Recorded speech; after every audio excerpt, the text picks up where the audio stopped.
This news program is proudly brought to you by Paradise Foods, celebrating 90 years in PNG.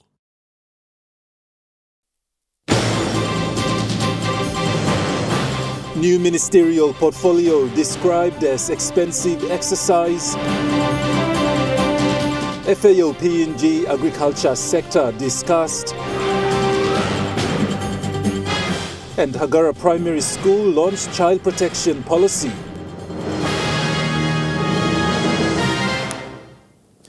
A very good evening. This is Monday's News. I'm Godwin Eki. Thank you for joining us.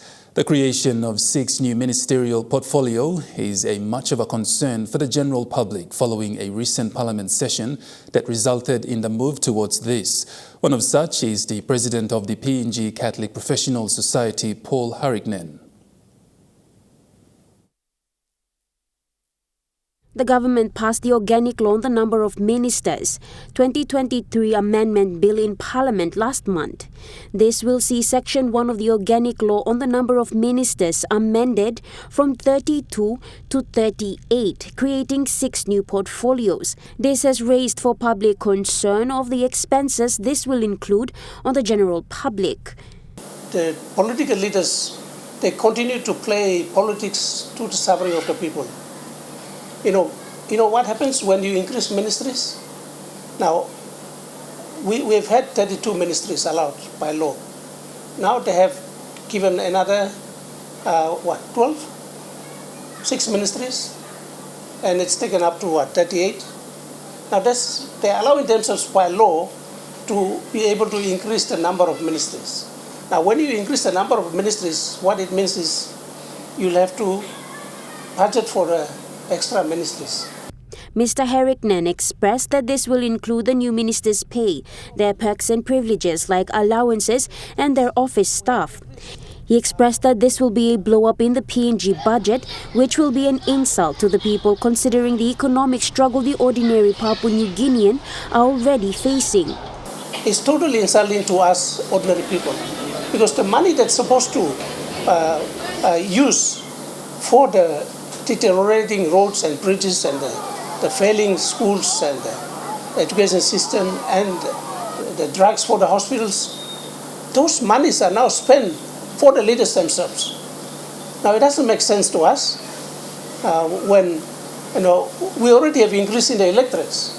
He added that the country had recently seen the creation of new electorates, and that was in itself an expensive exercise with the new public services and infrastructures for the new electorates, of which some provinces are still waiting on. We feel that whilst they are trying to do, and there is some good in trying to do what they are doing, but in terms of costs, we feel the cost is more to do with looking after the politicians. They are looking after themselves. They're giving jobs to themselves. Create more ministries, give jobs to themselves. Give more jobs to public accounts, the committees, parliamentary committees. So when you set up parliamentary committees and you appoint committee chairmen, they're all politicians. So what it means that they give jobs to themselves. And the money that's supposed to service people is going to the politicians themselves again. Natasha Voy, National, Emtv News. Stakeholders from various government and non-government organizations gathered today at the Hilton Hotel in Port Moresby to attend the 5th National Antimicrobial Resistance Symposium hosted by the National Department of Health. Antimicrobial resistance, or AMR, is an escalating global health concern that calls for collaborative efforts from all sectors through the One Health approach. The One Health approach emphasizes the interconnectedness of human health, animal health, and environment sectors to fight against antimicrobial resistance by bringing together professionals from diverse fields to devise holistic solutions to effectively tackle this issue. Keynote speaker for the symposium and Health Secretary Dr. Osborne Liko highlighted that this symposium aims to provide a platform for knowledge exchange, interactive discussions, and the exploration of strategies to combat AMR from the health perspective. The symposium will also highlight updates on the antimicrobial resistance activities in the country, progress reports on the AMR National Action Plan, a comprehensive review of related initiatives. It will also serve as an opportunity to network and collaborate like-minded individuals and organizations dedicated to preventing AMR. Gladys Kila, National Emtv News. The agriculture sector is one of the key areas that is highly affected by the antimicrobial resistance microorganism, having a negative impact that includes economic loss, decline in livestock production, poverty, hunger, and malnutrition. However, Head of Office for FAO PNG, Bir Mandal, emphasized that there are several One Health agriculture strategies available to combat antimicrobial resistance, and one of the strategies include the proper use of pesticides in crop production. In crop production, the challenge is how to promote proper use of pesticide, is the sustainable intensification of agriculture, minimizing the negative effect of pesticide on land, water, farmer, consumer, and the environment. The availability of life-saving, effective drug is essential in animal and crop production. He further added, AMR actions can also help synergize and speed up action against wider drug-resistant problems. The success of these initiatives will depend on good governance, science-based evidence from the surveillance and research, effective advocacy, and behavior change programs. Other strategies include the FAO Action Plan 2021 to 2025, developed through a multidisciplinary process. This plan also acts as a guide to support the current review of Papua New Guinea National AMR Action Plan. It will also guide FAO's support to PNG to build capacity to minimize and contain AMR in the agriculture and livestock sector. Gladys Kila, National Emtv News. Digital technologies are becoming important in the health sector, especially with the country's geographical context of mountainous terrains, dispersed communities, and isolated atolls and islands. Hence the importance of the 2023 Digital Health Convergence Workshop that kicked off today in Port Moresby. Present on behalf of the Minister for Health, Dr. Tom Lino, was Secretary for Health, Dr. Osborne Liko, who emphasized on the importance of utilizing digital technology in health. So digital technologies provide us with a unique opportunities to reach our remote communities, increase efficiency, business process in health facility, and strengthen service delivery, and more importantly, quality of care. He based his emphasis on PNG's National Health Plan for 2021 to 2030, which sets the country's policy, directions, strategies, and priorities for the next 10 years. Digital health, or e-health, is a priority in the National Health Plan and is a critical enabler towards achieving universal health coverage and the goals of the National Health Plan for 2021 to 2030. The workshop featured discussions on the progress in digital health globally and regionally, PNG digital government plans, and ICT policy and plans, among others. The Health Secretary also took the time to make an announcement for the launching of a national website for the health sector next year. Addressed directly me to say is that by end of this year, we would like to have the website launched. It's a challenge. This, I think, is a good opportunity. Let's integrate all of that into the digital platform in health that government requires of us going forward. Natasha Voy, National MTV News. Hagara Primary School in Hanwabada, in the nation's capital, will be the first primary school in the country to have a child protection policy. With the assistance of Equal Playing Field, a non-government organization that supports communities and schools in promoting healthy relationships and gender equality, the school drafted and officially launched the policy today. Schools are meant to be just as safe as homes for children to learn and grow in. However, many children in the country suffer from abuse both in their homes and in schools. This has prompted Hagara Primary School to work in partnership with Equal Playing Field to develop a child protection policy which will help the school to effectively address child abuse cases that involve their students. EPF founder Adam Averill said having the policy is the first big step in stopping violence against women and children in schools and communities. So it's a really big step. Child protection policies aren't in place in schools in Papua New Guinea, and child protection is not really taught in teacher training institutions. That's something else that we do at Equal Playing Field. So this is really about the school community taking ownership over the protection of children and the future of their communities, a place where kids can grow up without violence and abuse, and a future where we're not seeing perpetrators of violence. Averill said they have worked with national high schools and leading secondary schools in the country to develop their policies, and Hagara is the first primary school to have a child protection policy. Hagara Primary School head teacher Henao Kauregai says schools in Port Moresby have experienced a lot of school fights and students suffer physical abuse. When this book is being launched today, it is going to be a very helpful one also. So not only here, the kids are not only protected here, I would like the parents also to know that they are also to protect their children. So this policy is not going to be only looked into here.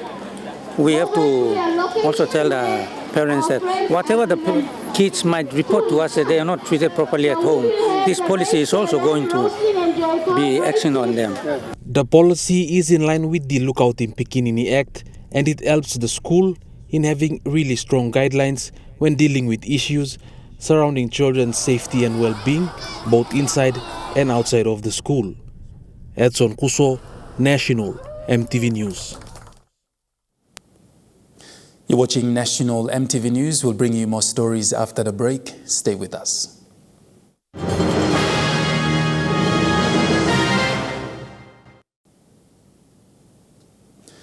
You're watching National MTV News. The 30th APEC Economic Leaders Meeting in San Francisco, USA from the 16th to the 17th of November 2023 was chaired by US President Joe Biden under the theme, Connecting a Resilient and Sustainable Future for All.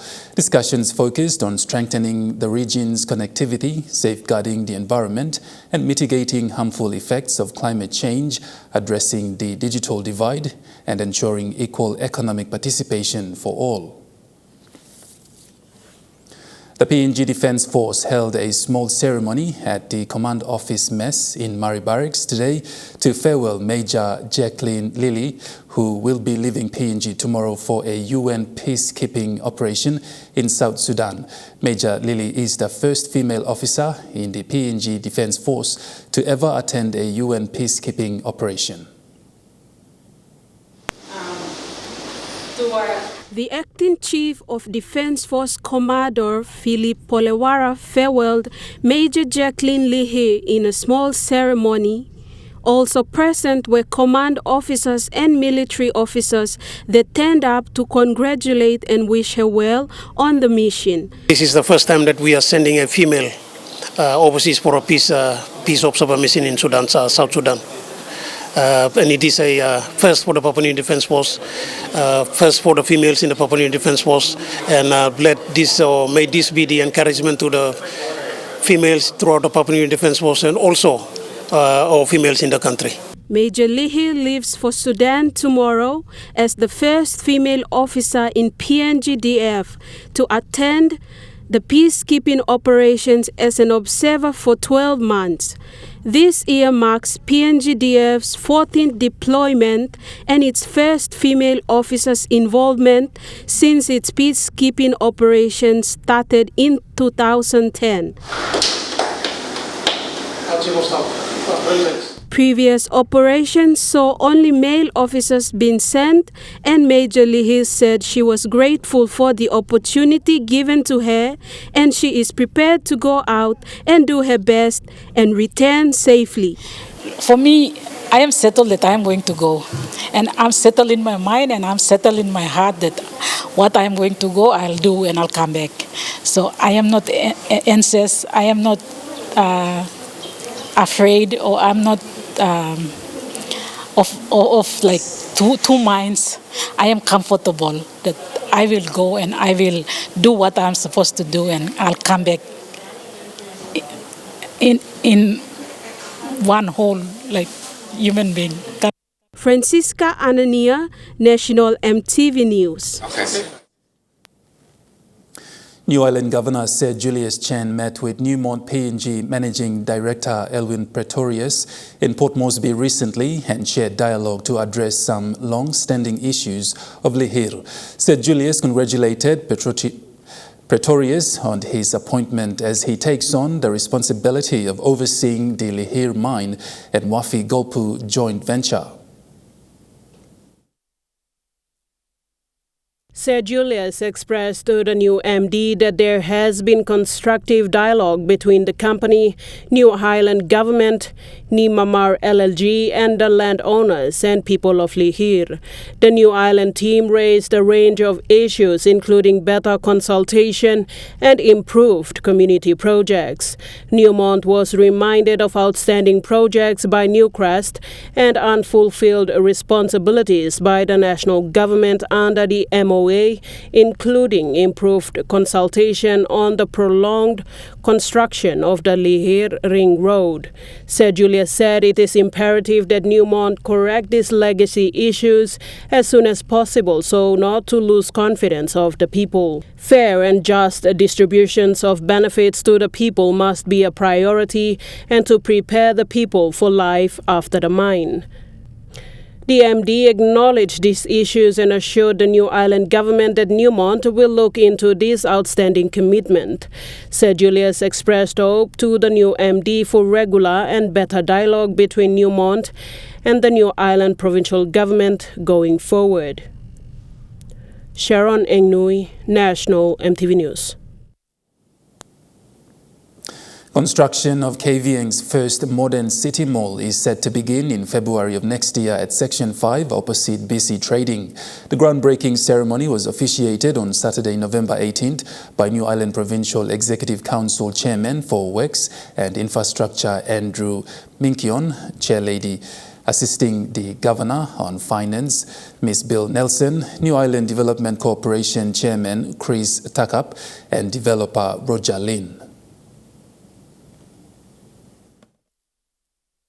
The project is a joint venture partnership between New Ireland's business arm, the New Ireland Development Corporation, and developer Modern New Guinea Real Estate Development Limited. Representing the New Ireland government, Minnie Keong said the exciting project will open up a new chapter for economic development in KVN, highlighting that this tangible development is a testament and a clear demonstration of the visionary leadership of Governor Sir Julius Chen.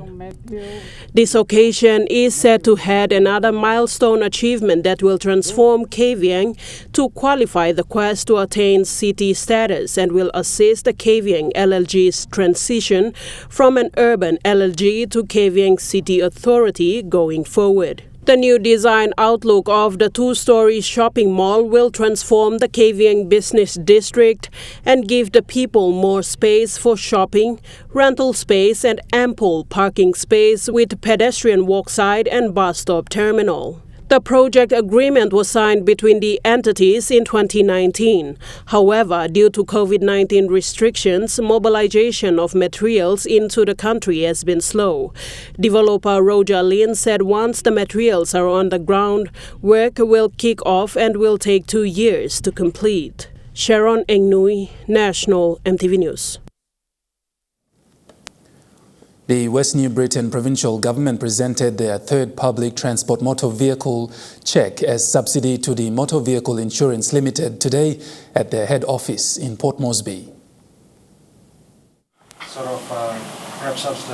West New Britain Governor Sasidran Mutuvel presented a 200,000 kina cheque, which is the third public motor vehicle subsidy to Motor Vehicle Insurance Limited to cover for the PMV owners of West New Britain Province. The primary objective of this program is to ensure continuity of essential public transport services in the province, because I think the help that Governor you give them, you take a huge burden of them, because CTP and registration components are quite big amounts of money for small people, the PMV operators. So you have seen that plight of your people, and you've come and you've done 2 times already. This is the third one that you're doing. The PMV subsidy MOU arrangement therefore benefits firstly the PMV operators in the province, and secondly, but more importantly, it benefits the rural communities in West New Britain, Governor, who heavily rely on public transport for access to markets, to schools, to hospitals, to very critical services that are concentrated in the town areas, because out in the districts we don't have that.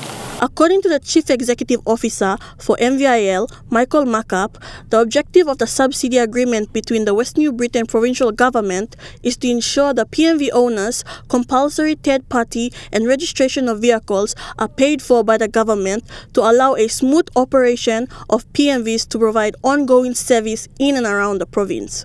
During the event, Governor Mutuvel of West New Britain Province presented a cheque over to the MVIL Chief Executive Officer, Mr. Mackup. Claire Mauta, National Emtv News. And now looking at the Nest Fund market report, the kina closed unchanged at $0.2685 US in the interbank market. At Bank South Pacific, your kina was buying $0.2610 US, 0.3981 Australian dollars, 0.2316 euro, 38.74 Japanese yen. Looking at commodity prices at New York closed, gold is trading lower, coffee closed lower, cocoa closed higher, copra closed lower, palm oil closed higher, crude oil is trading higher, and copper closed higher. And on the stock market, the Dow Jones closed higher, the ASX 200 is trading higher, and the All Ordinaries is trading higher. National Emtv News continues after the break. Stay with us.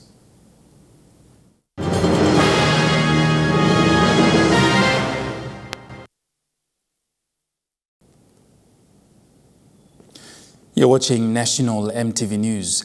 The small island nations are at risk from catastrophic damage caused by greenhouse gases.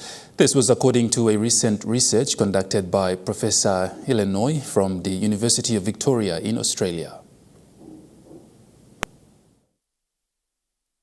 A new research conducted by economics professor Illinois from the Victoria University and others stated that the data collected showed that the small island nations are at higher risk of rapid climate change effects that could potentially affect their livelihood. According to Professor Noi, small island nations are at bigger risk than being a poor group of nations. Many small island nations that are heavily exposed to tropical cyclones heavily rely economically on tourism, fishing, and cash crops farming for sustainability. With this study, countries will gather for the 28th Annual Global Climate Summit that will be held in Dubai on the 30th of November, where discussions will very much depend on the climate change. The agenda is to pin down developed countries pumping out fossil fuels to compensate for the damages caused. A funding allocated for this, known as the Loss and Damage Fund, was established during last year's summit, will be used and monitored by the World Bank for the first 4 years. In a statement, Professor Noi initially planned for the funds to be used first for climate research and will link up greenhouse gases to determine how much the countries affected should be paid. Claire Mauta, National Emtv News. National MTV News continues after the break with Trukai Sports. Stay with us.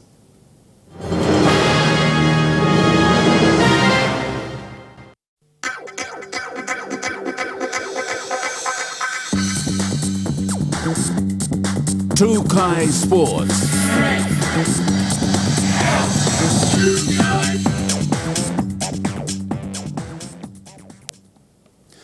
Welcome to Trukai Sports. The 2023 Pacific Games following the opening ceremony last night has seen the host nation Solomon Islands take the lead in the first day of the medal tally with a total of 10 medals, 3 gold, 5 silver and 2 bronze, followed by Marshall Islands with 3 medals, 2 gold and 1 silver, and in the third place is the Northern Mariana Islands, host of the Mini Pacific Games with 1 gold, 1 silver and 1 bronze. Australia has 1 gold and Nauru is in the fifth place with 3 bronze.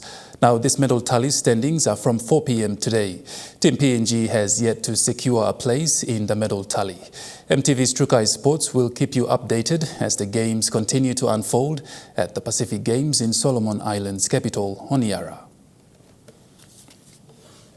The 2023 Bilas Peles Sevens champions are the Kimbe Pirates after beating arch-rivals Loyal East-West team in a 10-0 outcome.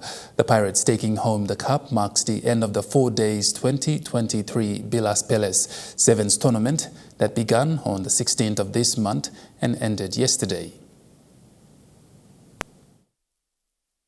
Kimbe Pirates captain and Rabaul Gurrias winger Dominic Anis revealed at Connors in central New Ireland yesterday afternoon that they were prepared for this tournament and expected a good challenge from local select side Bilas Peles team as well as the former champion Colour Reds.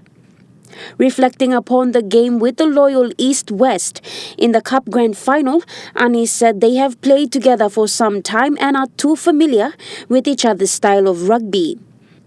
In all, the Pirates captain acknowledged the fight from local teams from New Ireland, saying it shows their aspirations to go on becoming better. He added that the hospitality was welcoming, but in future, the management of New Ireland Rugby must stick to the scheduled dates so as to cater for outside teams and their budgets. And he said Pirates will return next year to defend their title. The Pirates are on a roll, continuing their winning spirit, heading to the Cipic Nines Challenge next week, followed by the Rookies Sevens in Mosby to end the year. The New Ireland Rugby Union president, Charlie Melicon, acknowledged that New Ireland Province has hosted the biggest invitational Rugby Sevens to date in Papua New Guinea.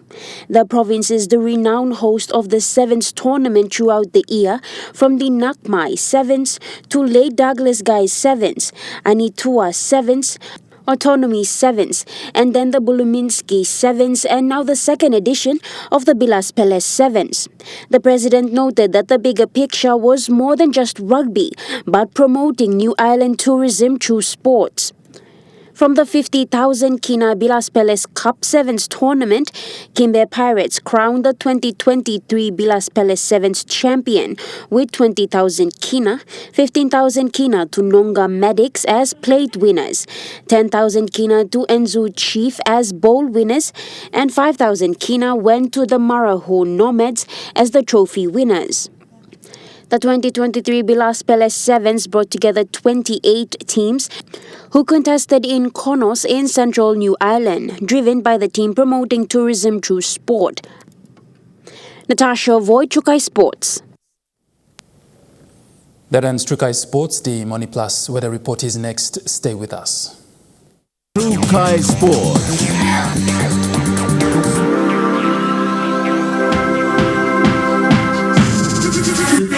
Trukai Sports.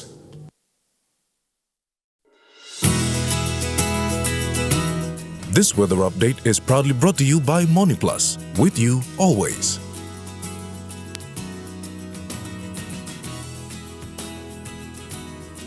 Weather forecast for the next 24 hours. Southern region, Port Moresby mostly fine, and Daru, Kerama partly cloudy with a shower or two. Alatau partly cloudy, Popondetta partly cloudy with chances of few showers. In the Mamase region, Ley partly cloudy with few rain drizzle. Medang mostly fine, Wewak a shower or two. Vanimo partly cloudy with chances of brief showers. In the New Guinea Islands region, Lorengau partly cloudy with few showers, KVN few showers and possible thunderstorm, Kokopo and Rabaul partly cloudy with few rain showers, Kimbe and Buka few showers and thunderstorm. And in the Highlands region, all centers mostly fine, partly cloudy, then morning fog.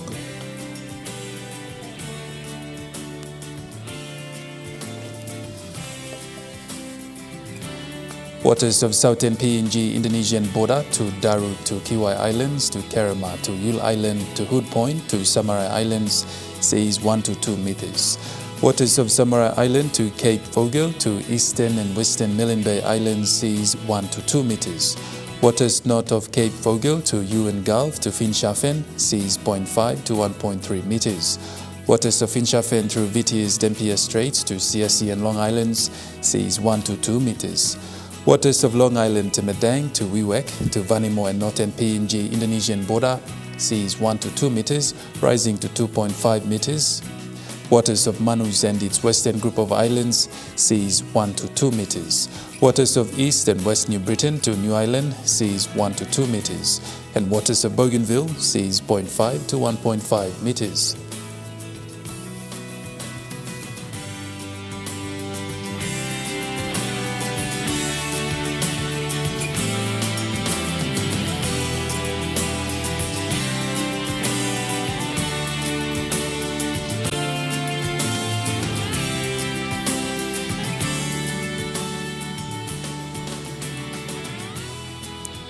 And looking at the ocean forecast, Coral Sea sees moderate to rough east to southeast winds of 15 to 30 knots.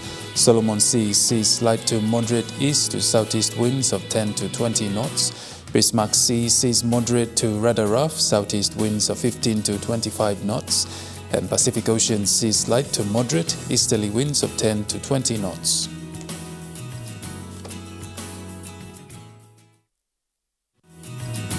The weather update was proudly brought to you by MoneyPlus, with you always. And that wraps up the news, sports and weather for Monday, the 20th of November 2023. From all of us here, pleasant viewing. Good night.